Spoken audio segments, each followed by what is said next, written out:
Você já sentiu, no silêncio de uma noite aparentemente comum, a sensação súbita de que alguém te observa?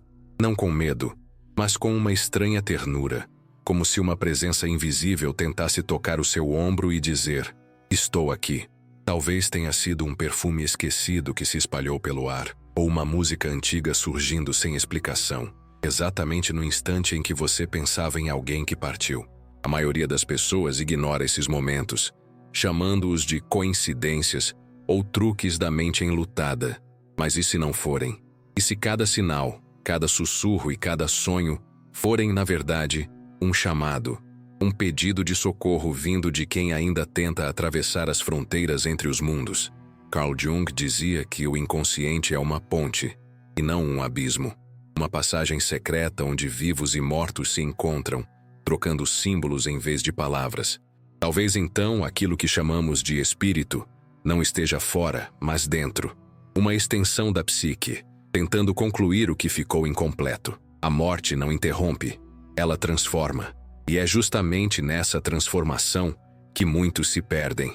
Imagine por um momento que a alma, ao se desprender do corpo, ainda carrega a memória do tempo, o peso das promessas, o eco das dores não curadas. Ela desperta em um espaço que não é o céu nem a terra, mas algo entre ambos, uma espécie de crepúsculo da consciência. Jung chamava esse estado de transição de noite da alma, o território onde as formas dissolvem-se e apenas o essencial permanece. Nesse limiar, muitos não reconhecem que já partiram. Eles tentam falar conosco através da linguagem do símbolo, o toque de uma brisa, o brilho repentino de uma luz, o sonho recorrente com o mesmo olhar. Cada manifestação é uma tentativa de reconexão, uma mensagem codificada pedindo que os ouçamos e os reconheçamos, pois a alma esquecida começa a desaparecer não por falta de tempo, mas por falta de memória. É o esquecimento dos vivos que condena os mortos à solidão. Há algo de cruel e sublime nessa ideia. Pense em alguém que você amou e perdeu. Pense na voz, no gesto, na maneira como aquele ser te fazia sentir. Agora imagine que, enquanto você tenta seguir adiante, essa mesma presença vagueia num espaço suspenso, procurando um sinal de que ainda é lembrada. O amor que você sente pode ser a única ponte restante entre os mundos. E talvez seja isso o que a vida tenta nos dizer, quando certos sinais insistem em voltar, quando certos lugares parecem respirar memórias. Jung nos ensinou que a psique humana não tem fronteiras rígidas. Ela é permeável, elástica, capaz de tocar dimensões que escapam à lógica comum. Assim, quando sentimos o chamado dos mortos, não é o sobrenatural que se aproxima, é o inconsciente coletivo se movendo, nos convidando a decifrar um símbolo que transcende o tempo. A alma perdida não é um fantasma literal, mas uma parte do próprio tecido espiritual da humanidade, tentando reencontrar sentido. E se ignoramos esses chamados, algo em nós também se perde. Pois quem recusa o diálogo com o invisível acaba por negar o mistério que o sustenta. Há pessoas que relatam sonhos tão vívidos que acordam em lágrimas, sentindo que reencontraram alguém querido. Outras dizem ter sentido uma presença à beira da cama, uma sombra serena que não inspira medo, mas compaixão. Não é coincidência. São modos pelos quais o inconsciente comunica o que o racional rejeita. Jung afirmava que o símbolo é a língua secreta da alma, e é nessa linguagem que os mortos nos chamam. Eles não falam com vozes, mas com sensações, coincidências e imagens. E quanto mais resistimos a ouvir, mais essas manifestações se tornam intensas, até que finalmente compreendemos que não se trata de assombração, e sim de lembrança. Há algo que precisa ser dito com clareza. O esquecimento é uma segunda morte. Quando alguém desaparece do campo da nossa lembrança, o que se extingue não é apenas uma memória, mas a força vital que ligava duas consciências. Jung via o amor como uma energia psíquica capaz de atravessar mundos. E é por isso que ele nunca se extingue, apenas muda de forma. Mesmo quando o corpo se desfaz, a ligação persiste no inconsciente. Assim, cada vez que você sente saudade, está participando de um ritual invisível, um reencontro simbólico entre dois polos da mesma alma. Mas há um perigo. Quando a mente moderna rejeita o mistério, ela fecha as portas do diálogo entre os mundos. E o que não encontra passagem, apodrece na escuridão. Os mortos que não são lembrados vagam na fronteira do ser, presos ao eco de suas próprias identidades. Não é o inferno que os retém, mas o esquecimento. Eles gritam em símbolos que já não sabemos ler. Uma janela que bate sem vento. Um relógio que para sempre na mesma hora. Um pássaro que insiste em pousar no mesmo lugar. São fragmentos de uma linguagem ancestral, restos de uma comunicação perdida entre o visível e o invisível. Jung dizia que aquilo que não se torna consciente retorna como destino. Talvez as almas perdidas sejam o destino da humanidade esquecida. O lembrete silencioso de que tudo o que negamos em vida nos espera do outro lado. E quando uma alma tenta nos alcançar, não é apenas para ser resgatada, mas para nos lembrar daquilo que também deixamos inacabado. O que chamamos de fantasma pode ser apenas o reflexo de uma promessa não cumprida, de um perdão não concedido, de uma despedida que nunca aconteceu. Pense nas vezes em que algo dentro de você pediu para revisitar o passado, para olhar de novo uma fotografia, para acender uma vela sem motivo aparente. Não é nostalgia, é o chamado da alma, uma tentativa de reintegração. Carl Jung acreditava que todo encontro com o mistério é, em última instância, um encontro consigo mesmo. Assim, quando o invisível toca sua vida, não está pedindo medo, mas atenção, porque talvez o outro lado não esteja tão longe. Talvez ele exista dentro do mesmo espaço silencioso onde o pensamento se forma, onde a saudade se transforma em oração. E então surge a pergunta inevitável: se podemos sentir os que se foram, podemos também ajudá-los? É possível oferecer luz a quem se perdeu na travessia? A resposta não virá de religiões nem de dogmas, mas da própria experiência simbólica. Pois se o inconsciente é a morada de todos os tempos, então lembrar é ressuscitar. A memória é o fio de ouro que costura as dimensões, e cada gesto de amor consciente é um pequeno farol aceso no escuro do além. Mas antes de aprendermos a guiar uma alma, é preciso entender o que acontece no instante em que ela se desprende do corpo. O momento da morte não é um fim, é uma passagem. E segundo Jung, essa passagem é moldada pelo estado da consciência no último suspiro. Alguns atravessam suavemente, guiados pela aceitação. Outros ficam presos entre o medo e o apego, vagando em um limiar onde o tempo não existe. É aí que começa o verdadeiro mistério, aquele que só pode ser compreendido quando se encara o invisível sem tentar dominá-lo. Talvez então, a pergunta certa não seja: onde estão os mortos? Mas onde estamos nós em relação a eles? Porque se o inconsciente é o terreno comum onde todas as almas se encontram, então nunca houve separação, apenas diferentes formas de presença. Os sinais que recebemos são convites para despertar. O invisível não quer nos assustar, quer nos educar para ver além da forma. E se for verdade que os mortos ainda nos procuram, então talvez o tempo todo tenhamos sido nós os ausentes. Talvez sejamos nós os que precisam despertar. No instante em que essa ideia se torna possível, o ar muda de densidade, o coração desacelera e um silêncio profundo se instala, como se o universo, por um breve segundo, respirasse através de nós. E é nesse silêncio que algo começa a se mover, algo que a partir de agora não poderá mais ser ignorado. Há noites em que o silêncio parece mais vivo do que o próprio som. É nesses instantes que algo invisível se aproxima, não para assustar, mas para recordar. Há quem diga que o ar muda, que a temperatura oscila sem razão, e um arrepio atravessa a pele como se um nome esquecido quisesse ser lembrado. Carl Jung acreditava que a alma carrega a energia dos afetos, e que quando um vínculo é interrompido pela morte, esse campo de energia não desaparece, apenas muda de forma, buscando um novo ponto de contato. É por isso que às vezes uma simples lembrança pode alterar o ambiente inteiro, tornando o ar denso, vibrante, como se o passado se tornasse presente outra vez. Imagine entrar na sala de alguém que partiu. Tudo está no mesmo lugar: o retrato, o livro, o perfume antigo que ainda parece suspenso no ar. E, de repente, Uma tristeza sem nome toma conta de você. Uma sensação que não é exatamente dor, mas algo entre saudade e espera. Jung chamaria isso de impressão psíquica, uma memória viva impregnada no espaço.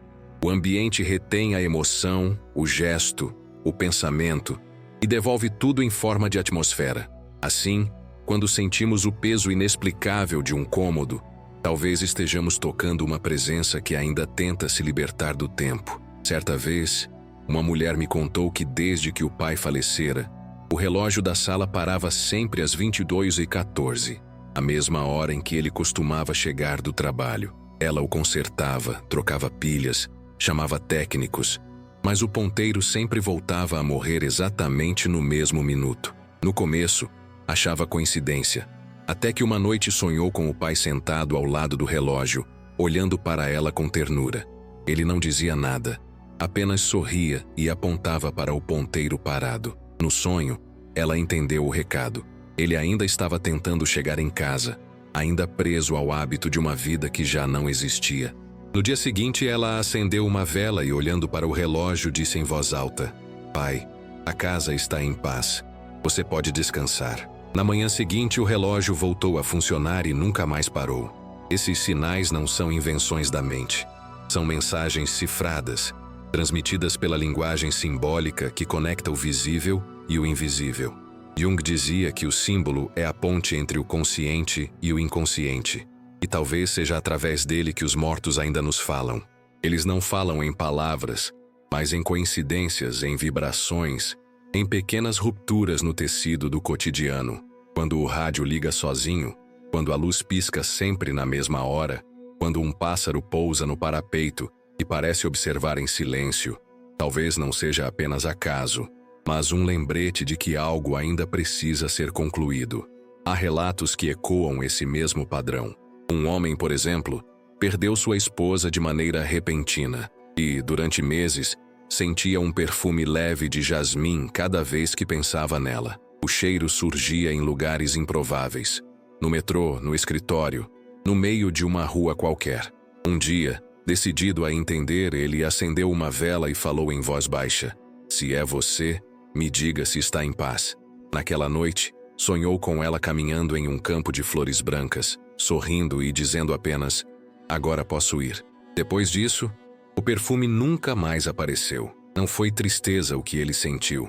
Foi uma gratidão silenciosa, a certeza de que o amor havia cumprido sua travessia. Essas manifestações acontecem porque, segundo Jung, o inconsciente é participativo. Ele não observa o mundo de fora, ele o cria junto conosco. A fronteira entre espírito e matéria é apenas uma questão de percepção. Quando alguém morre, a energia psíquica que o constituía continua a circular, buscando integração.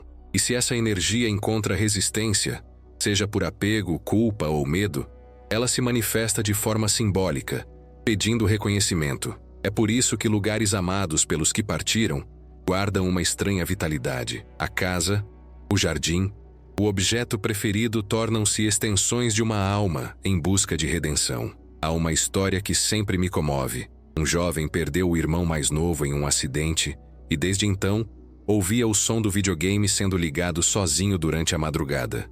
Sempre o mesmo horário, sempre o mesmo jogo. Ele tentava racionalizar. Curto-circuito, falha elétrica, coincidência. Mas o som persistia. Certa noite, exausto, ele se sentou diante do console e falou como se o irmão pudesse ouvi-lo.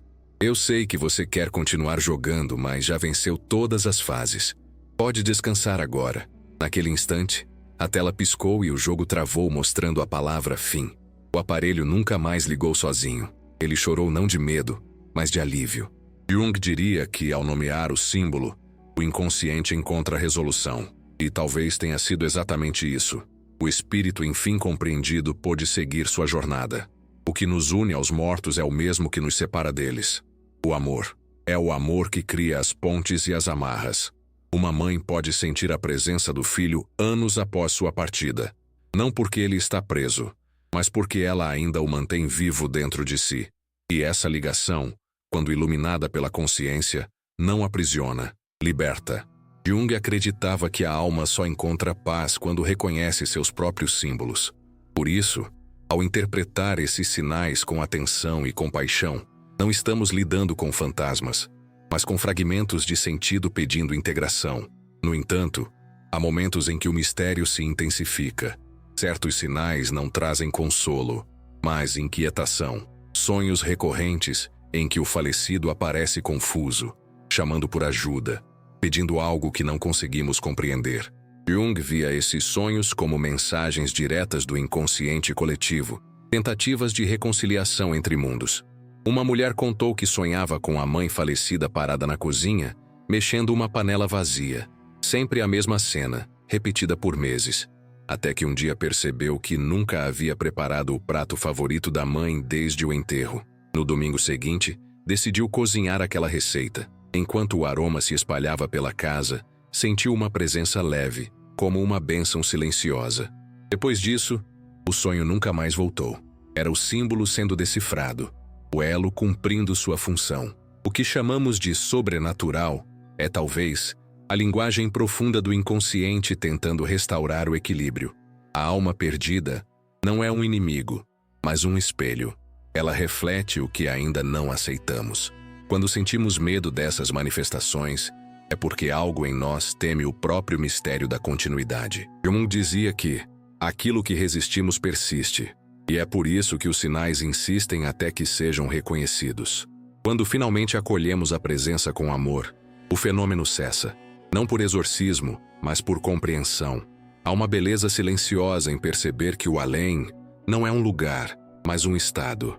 A fronteira que separa vivos e mortos é feita de percepção e emoção. Cada lágrima derramada com amor é um portal aberto. Cada lembrança sincera é um fio que se estende entre os dois mundos. A vida quer ser lembrada. A morte quer ser compreendida.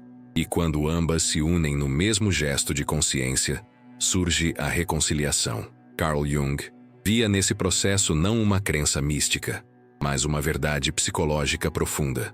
Toda a alma deseja se tornar inteira, e a inteireza só é possível quando o amor supera o medo, quando a lembrança supera o esquecimento. Assim, ajudar os mortos é, na verdade, ajudar a nós mesmos.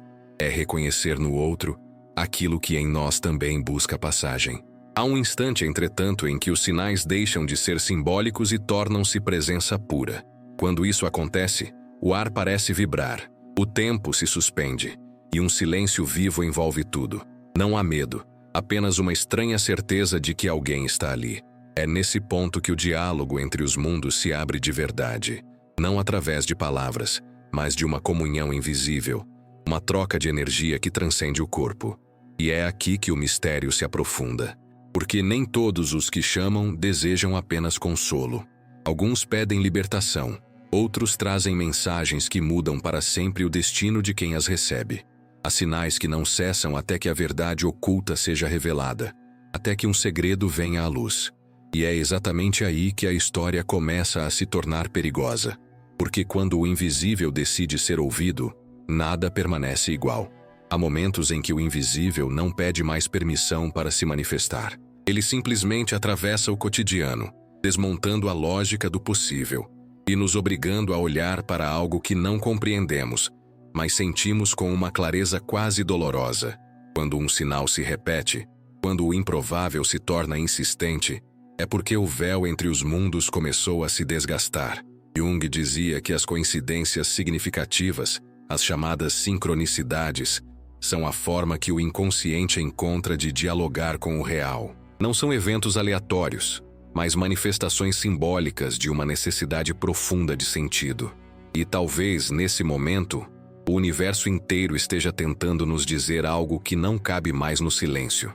Uma mulher certa vez relatou que, após a morte do filho, começou a encontrar pequenas pedrinhas em lugares improváveis, dentro do sapato, sobre o travesseiro, no bolso do casaco, pedras lisas, daquelas que o menino costumava recolher na beira do rio durante a infância. No início, ela pensava que era coincidência, até perceber que as pedras sempre apareciam nos dias em que se sentia mais culpada por não ter conseguido salvá-lo. Cada pedra parecia uma mensagem muda. Eu te escuto, não me esqueça, não se culpe. Jung diria que o símbolo é o mediador entre mundos. e a matéria se dobra à psique quando há amor suficiente para movê-la. Mas quem afinal estaria movendo essas pedras? O espírito da criança ou o inconsciente materno pedindo reconciliação? E se as duas coisas fossem a mesma? Essa é a fronteira onde a explicação racional se desfaz. A alma, em seu estado liminar, encontra no símbolo uma forma de tocar os vivos. O que chamamos de milagre pode ser apenas o reflexo de uma comunicação natural entre dimensões que coexistem dentro do mesmo campo psíquico. Quando reconhecemos o sinal com ternura, sem medo, o fluxo energético se reorganiza. O espírito deixa de gritar para sussurrar, e o sussurro se transforma em entendimento. Jung acreditava que o que é aceito pela consciência se transforma. O que é negado, repete-se. Assim também acontece com os mortos. Quando negamos seus chamados, eles retornam em novas formas, até que sejamos capazes de ouvi-los. Mas o que acontece quando as sincronicidades se tornam intensas, quase sufocantes? Quando o número se repete todos os dias, quando o mesmo som ecoa em diferentes lugares, quando o nome do falecido surge em rádios, placas, mensagens aleatórias, seria um pedido ou um alerta? Em um caso intrigante, um homem começou a ver o número 111 em todos os lugares após o falecimento da esposa. Placas de carro, relógios digitais, notas fiscais. Em sonhos, ela lhe dizia apenas: siga o primeiro caminho. Ele interpretou como uma metáfora e meses depois mudou-se para uma nova cidade, onde acabou conhecendo uma terapeuta que o ajudou a curar a culpa que o consumia. Siga o primeiro caminho. Não era sobre destino geográfico, mas sobre o retorno ao próprio coração. A alma dela não pedia lembrança, pedia libertação. Por que alguns sinais parecem crescer até dominar a vida inteira de alguém? Será que há um limite entre o consolo e o desequilíbrio? Jung alertava que quando o inconsciente se manifesta em excesso, é porque a consciência se recusou a dialogar. O espírito, então, torna-se espelho do que está reprimido. A casa assombrada é, muitas vezes, apenas uma mente fechada tentando se abrir. Um homem que ignorava os sinais da própria dor sonhou várias noites com o pai morto, chamando-o para descer ao porão da antiga casa. Ele sempre acordava antes de atender ao pedido. Um dia, decidiu seguir o sonho até o fim. Visitou a casa, abriu a porta do porão e encontrou uma caixa com cartas antigas, nas quais o pai se desculpava por ausências que nunca foram ditas em vida. Ao ler, ele chorou por horas. Depois disso, o sonho cessou. O pai não precisava mais ser lembrado, precisava ser ouvido. E se os mortos não estivessem pedindo apenas amor, mas consciência? A cada história, a linha entre o espírito e o inconsciente torna-se mais tênue. Jung via o ser humano como um mediador entre mundos, o portador da centelha que liga o material ao imaterial. Quando um espírito busca o auxílio de um vivo, talvez esteja apenas tentando concluir um processo interno do próprio humano. A alma perdida lá fora é o símbolo da alma incompleta aqui dentro. Ajudar o outro a atravessar é atravessar a si mesmo. Essa reciprocidade é o verdadeiro mistério. Uma jovem, após perder a mãe, começou a sentir dores inexplicáveis nas mãos. As mesmas mãos que a mãe usava para costurar vestidos. Nenhum médico encontrava causa física. Até que um dia, sentada diante da antiga máquina de costura, decidiu ligá-la novamente. Costurou um pequeno lenço com o nome da mãe bordado em azul. As dores cessaram instantaneamente. Jung explicaria: o gesto simbólico completa o ciclo interrompido. A energia que estava suspensa encontra um novo sentido. A filha não apenas curou a lembrança, ela devolveu à mãe um espaço de continuidade. Mas e se ignorarmos esses impulsos? Se deixarmos de atender a esse chamado sutil, o não dito se acumula. A presença se torna insistência. O invisível se transforma em peso. Alguns descrevem como ansiedade, outros como melancolia sem causa.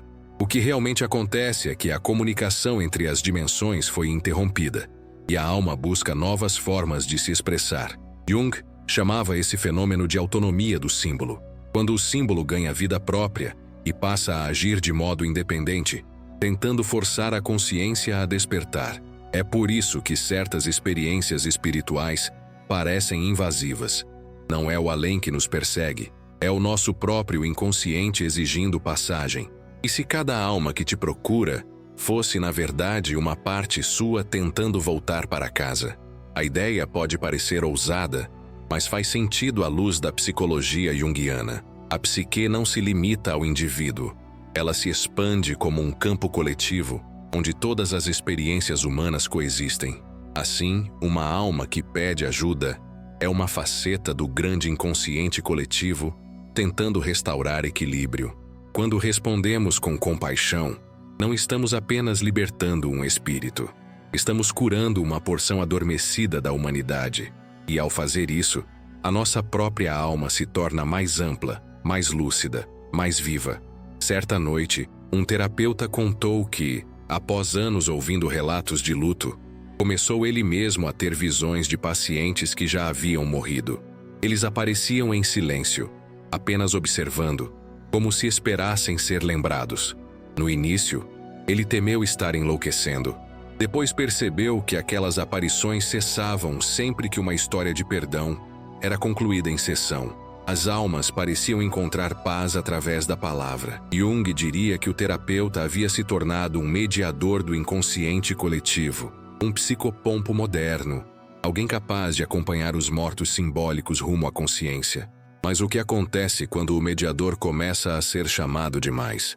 Quando o véu se torna tão fino que a diferença entre sonho e realidade se apaga, há um risco em abrir portas para o invisível.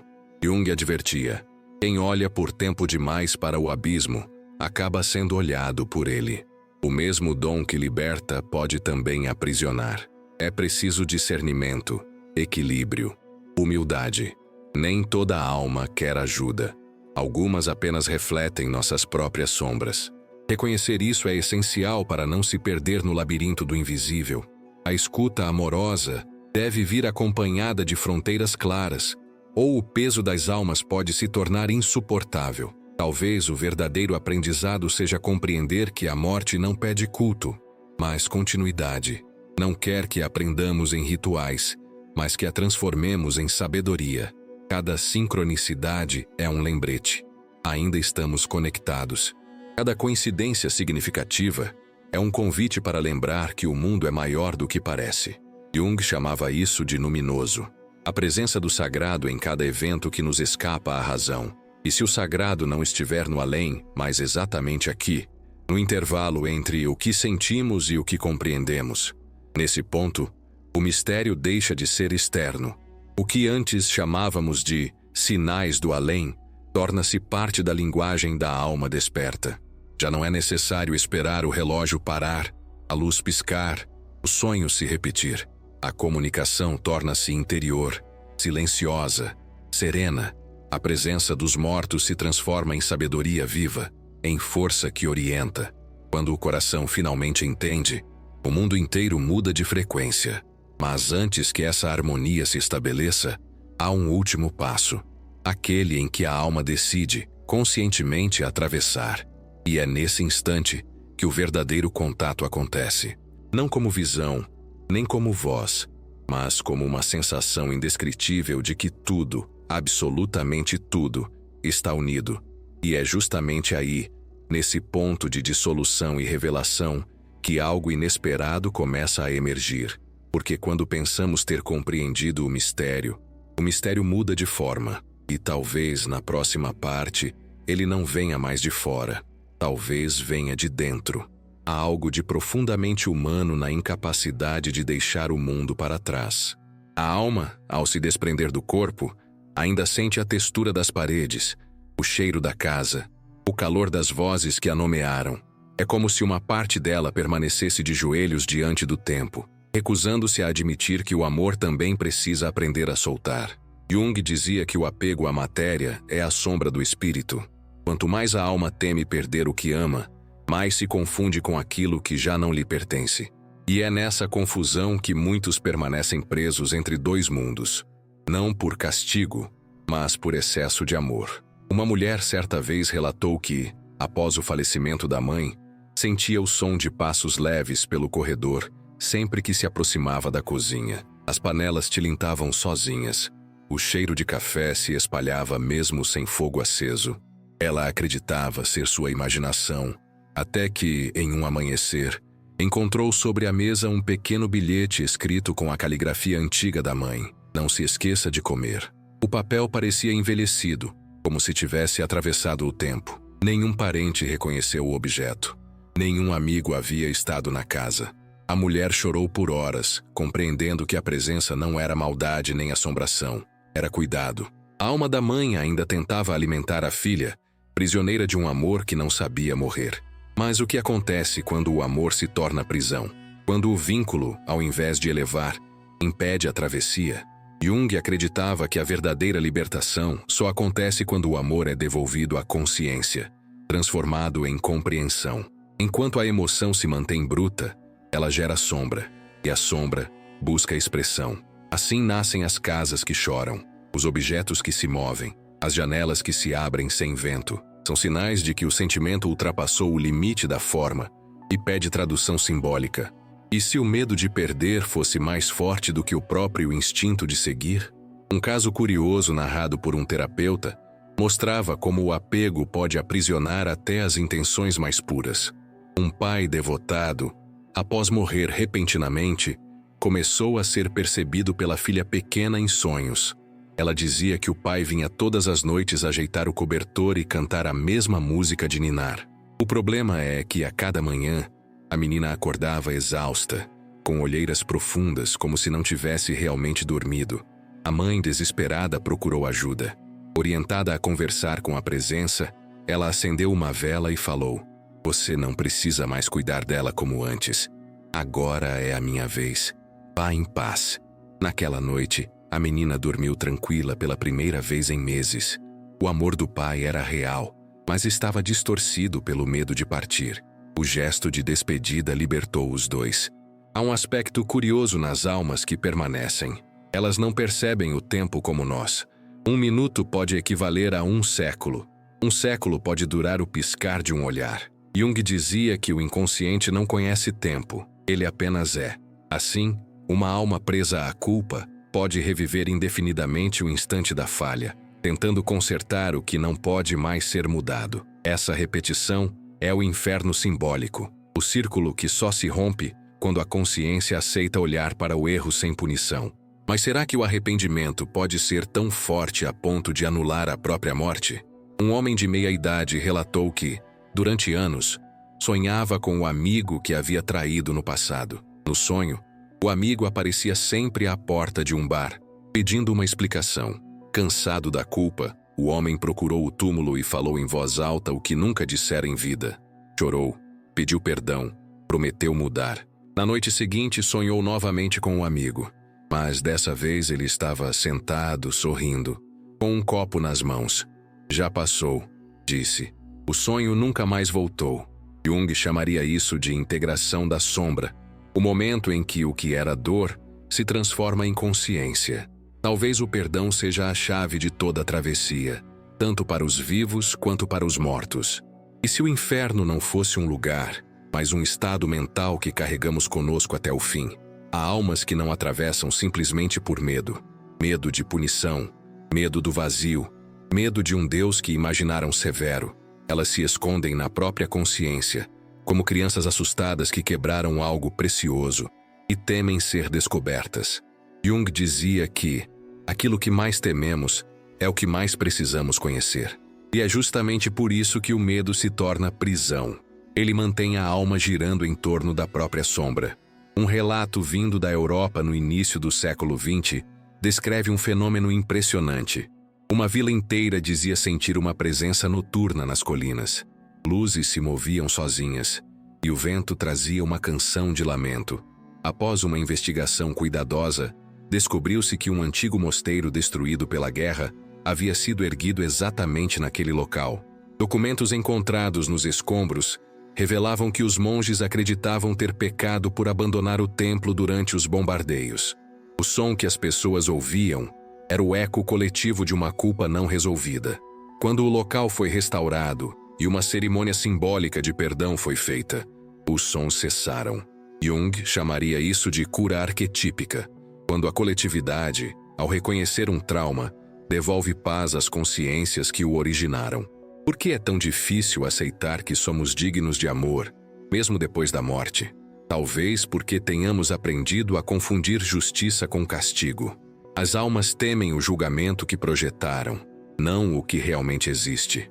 A verdade, como ensinava Jung, é que o inconsciente não condena, ele apenas mostra. E o que mostra é a verdade de quem fomos, sem máscaras, sem escapatórias. O julgamento, então, não vem de fora, mas do próprio reflexo que se recusa a ser amado. É o espelho que a alma evita encarar. Há registros fascinantes de experiências próximas da morte que confirmam essa percepção. Pessoas relatam não encontrar um juiz, mas uma presença amorosa que as envolve num silêncio absoluto. Em vez de acusações, há compreensão. Em vez de punição, há clareza. Uma mulher, após um grave acidente, contou que reviu toda a sua vida como se assistisse a um filme, mas sentindo o que cada pessoa sentira por causa dela. Eu era todos eles, disse, e percebi que não havia castigo, apenas aprendizado. Jung veria nisso a manifestação do self, a instância mais profunda da psique, onde o bem e o mal se reconciliam. E se o verdadeiro self fosse apenas a completa aceitação de quem somos? Quando compreendemos isso, o medo se dissolve. A alma que antes se escondia começa a lembrar que a luz não julga, apenas revela. O universo, dizia Jung, é sustentado por uma inteligência amorosa, e tudo o que resiste a esse amor é apenas ignorância. A travessia, então, não é uma passagem geográfica, mas uma expansão de consciência. A alma não vai para outro lugar, ela simplesmente desperta. Mas há algo ainda mais profundo. Quando uma alma desperta, o vínculo com os vivos também se transforma. Ela não desaparece. Torna-se presença pura, livre de tempo e forma. Algumas pessoas relatam sentir essa mudança como uma leveza repentina, uma brisa que entra pela janela sem motivo. Outras dizem que um peso antigo se dissolve do peito e uma paz inexplicável ocupa o espaço onde antes havia dor. Isso é o que Jung chamava de individuação espiritual, o momento em que o humano e o divino se reconhecem como um só fluxo. A morte, então, deixa de ser inimiga. Ela se torna o espelho onde a vida aprende a se ver inteira. Mas, se tudo isso é verdade, se o amor, o medo e a culpa moldam os destinos das almas, surge uma pergunta que não pode mais ser evitada. Até que ponto nós, os vivos, influenciamos o que acontece depois da morte? E mais ainda, será possível interferir na jornada de quem já partiu, conduzindo-o à luz apenas pela força do pensamento e da lembrança? A resposta começa a se insinuar no ar como um sussurro antigo, e o que vem a seguir não pertence mais apenas ao mistério, pertence à escolha, porque há momentos em que não basta entender o invisível, é preciso agir sobre ele. Há momentos em que a dor do luto se transforma em uma espécie de prece silenciosa, como se a própria alma começasse a aprender uma nova linguagem. Quando o amor se recusa a morrer, ele busca caminhos para continuar sendo amor, mesmo através do invisível. Jung dizia que todo encontro entre vivos e mortos é, na verdade, um reencontro da consciência com o eterno. Nesse ponto da jornada, não falamos mais de mistério, mas de responsabilidade. Se há almas presas à fronteira entre mundos, talvez sejamos nós o fio que falta para que encontrem o caminho de volta à luz. Imagine acender uma vela, não para chamar, mas para libertar. A chama dança, e por um instante parece responder ao seu pensamento. A atmosfera muda, o ar se torna mais leve. É nesse espaço que a comunicação verdadeira acontece. Não é magia, é sintonia. Jung descrevia isso como o poder da intenção simbólica. Quando o gesto físico se torna veículo da psique, a alma perdida não precisa de rituais grandiosos. Precisa apenas ser lembrada com amor e clareza. A oração, quando nasce do coração e não da obrigação, transforma-se em energia viva, uma ponte luminosa entre dimensões. Mas há um detalhe que poucos compreendem.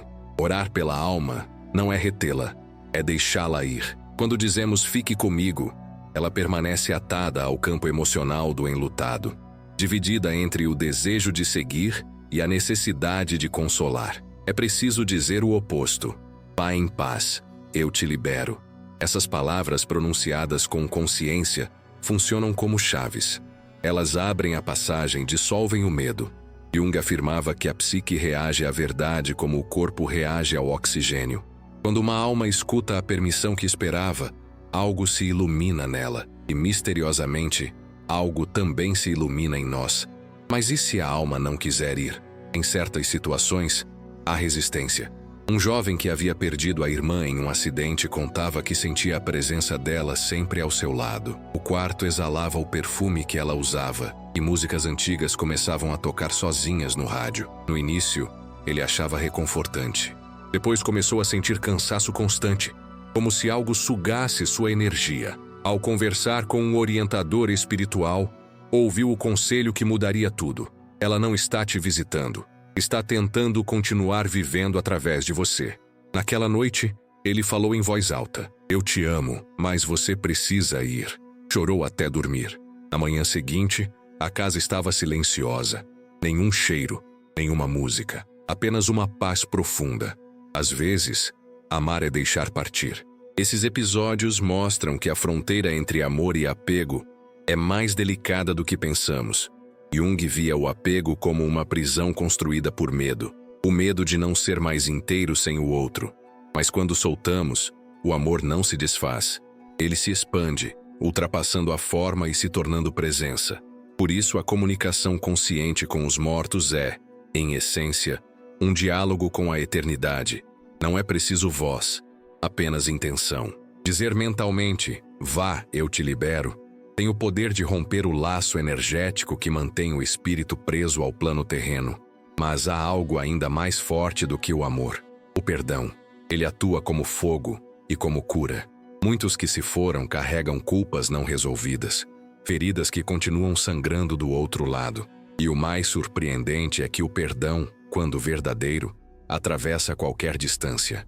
Um homem, após anos de ressentimento pelo abandono do pai, decidiu escrever uma carta que nunca seria enviada. No texto, disse o que nunca teve coragem de dizer em vida: "Eu te perdoo por não ter sido o que eu esperava. Espero que você me perdoe por ter te odiado." Queimou a carta e, enquanto as cinzas subiam, sentiu uma leveza que não experimentava desde a infância.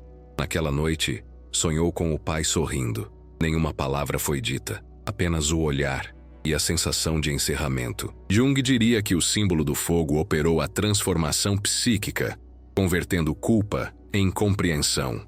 Mas e quando não há perdão possível? Quando a dor é tão antiga que parece ter se tornado parte do sangue? Nesses casos, o tempo precisa fazer o que o coração ainda não pode.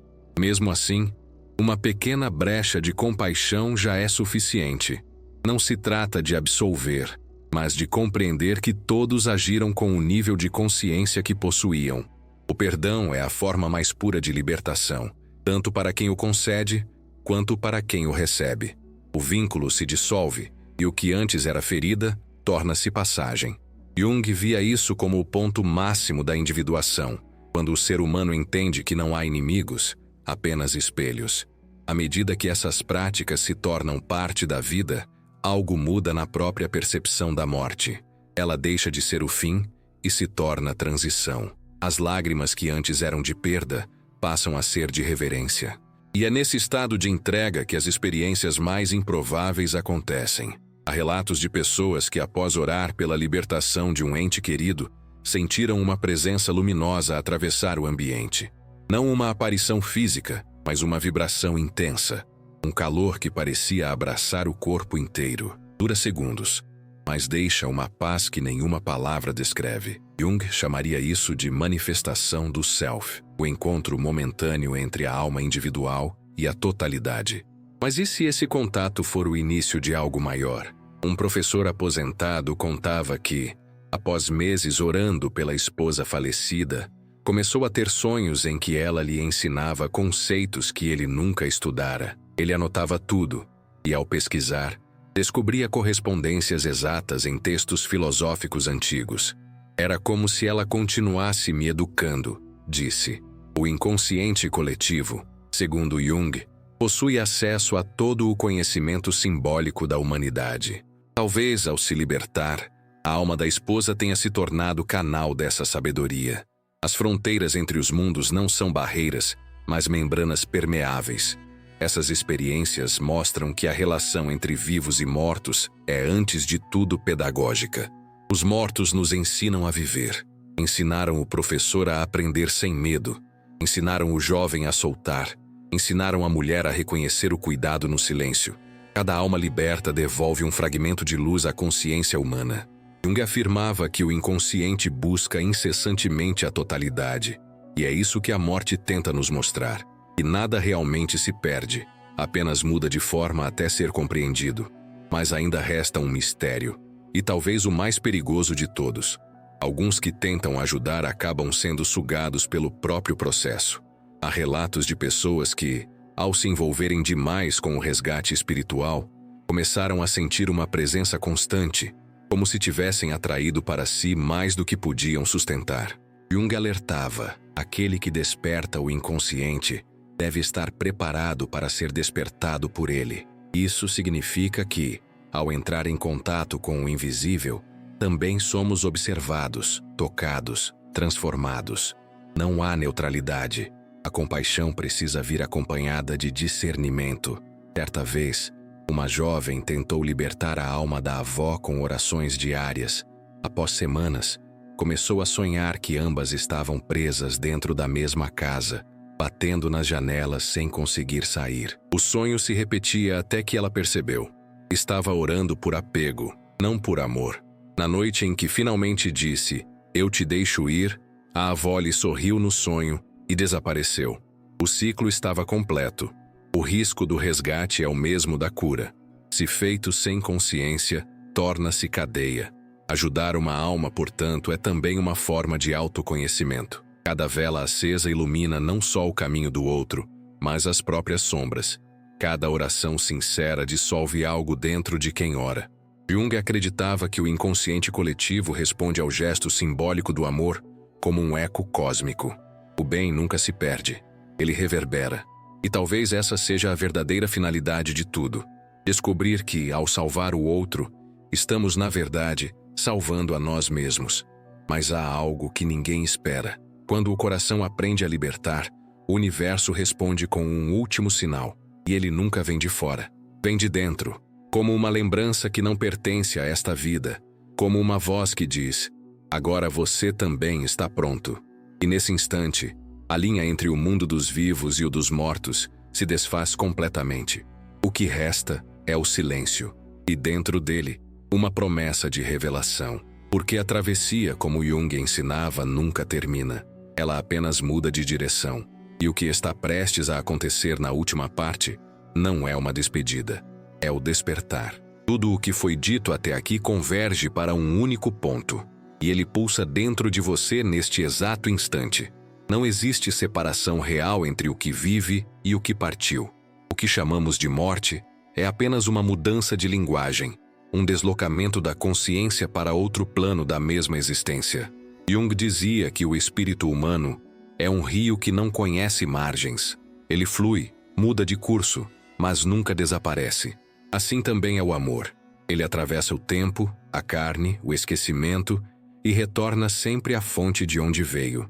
Agora você sabe, é possível ajudar quem partiu, não por meio de ritos complexos, mas pela mais simples e profunda das forças, a do coração desperto. Quando você compreende que pode oferecer luz a quem ama, algo em você muda para sempre. O amor deixa de ser um sentimento e se torna uma ação consciente, um gesto que altera realidades. Pense em alguém que já se foi e que ainda mora dentro da sua lembrança.